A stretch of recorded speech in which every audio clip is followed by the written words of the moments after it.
What is good, Ninja? OJ over here from PlayerEssence, and welcome to the PE Nintendo Switch and Gaming News video. Today, we got some awesome information for you guys, so let's go ahead and get right into it. So, Perception on the Nintendo Switch is a total remaster, according to the dev team. This is a portion of 4CR interview with Armada Gardner, co-founder and writer at the Deep End Games. And here was their first question to them. What are the changes being introduced for the Nintendo Switch version right from the start, which will also be making their way to the other versions of the game? And here's what they had to say on the matter. It's a total remaster. We have added new modes, story mode, a walking sim, and scary mode, higher stakes. New voice and dialogue, streamlined story, a new warning system, the works. It's so exciting to see people's reactions to the changes. So I didn't know anything about this game, so I looked up some information. It is out today on the Nintendo Switch, so you guys can definitely check it out. And the graphics look pretty crazy and good from what I see here. But let's get into what this game is about, just so I can give you a little bit more background about the game. So this is a haunting narrative thriller starring a blind woman. Perception is a tense psychological thriller where players must uncover the mysteries of a sinister estate with echolation as their only sight. Creating sound illuminates your environment, but also agitates the house and the entities within. Use Cassie's deafening text-to-speech app along with her intuition to uncover the mansion's history. Each time a mystery is solved, the mansion transforms to reflect the fate of a different generation and the torment that endured. So it kind of reminds me of like American Horror Story, like the first season with that house. Here's the story. Play as Cassie, a young blind woman set on being independent despite the dangers she faces in her search to discover the truth. After months of research, she finds a connection to an abandoned mansion in Gloucester, Massachusetts. I probably said that wrong. Once there, Cassie finds that Echo Bluff is worse than her nightmares. A ghastly presence has tormented its inhabitants over generations, and now it hunts Cassie. The former inhabitants call out to Cassie from inside Echo Bluff's walls, but to solve her own mystery, she must first uncover theirs. Now here's the game features. C, using echolation, every sound creates a visual. Uncover the truth that has affected the estate across centuries. Each mystery you solve triggers a radical change throughout the house you explore.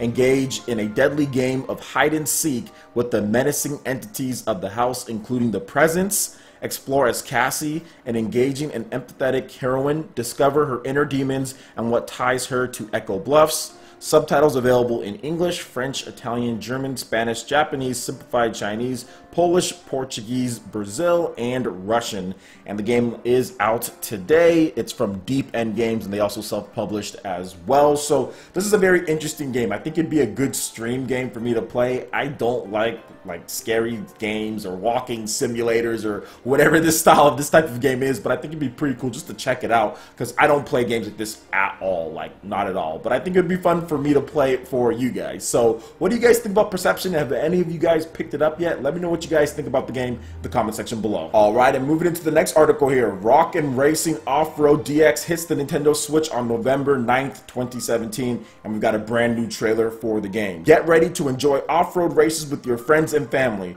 Rockin' Racing Off-Road DX offers the most entertaining and exciting races with loads of skids, crashes, and amazing jumps. You will have several modes of play, such as an arcade mode, time trial, multiplayer with the option of up to 4 players at a time.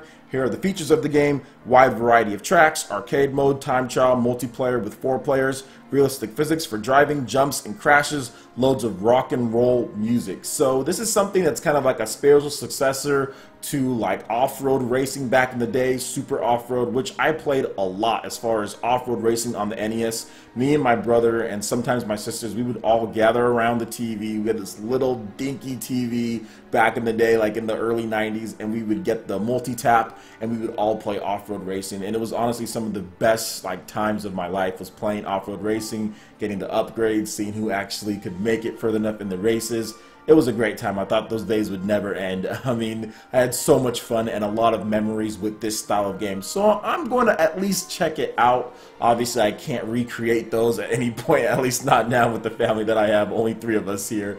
And my daughter doesn't like to play games like this. But at the same time, I think I can still play and have fun. And maybe when my brother gets back, maybe this might be something that can rekindle those rivalries that we had and rekindle those memories that we had with off-road racing back in the day. This is a port of a the game. I think it's already out on Wii U and other systems as well. So if you have played it, let me know what you guys think about it in the comment section below. Does it live up to off-road or super off-road racing? I would love to hear you guys' thoughts. All right, and moving into the last article here, it looks like the PS Vita is back from the dead. Kind of. No, actually, they're just doing this value pack that's coming out.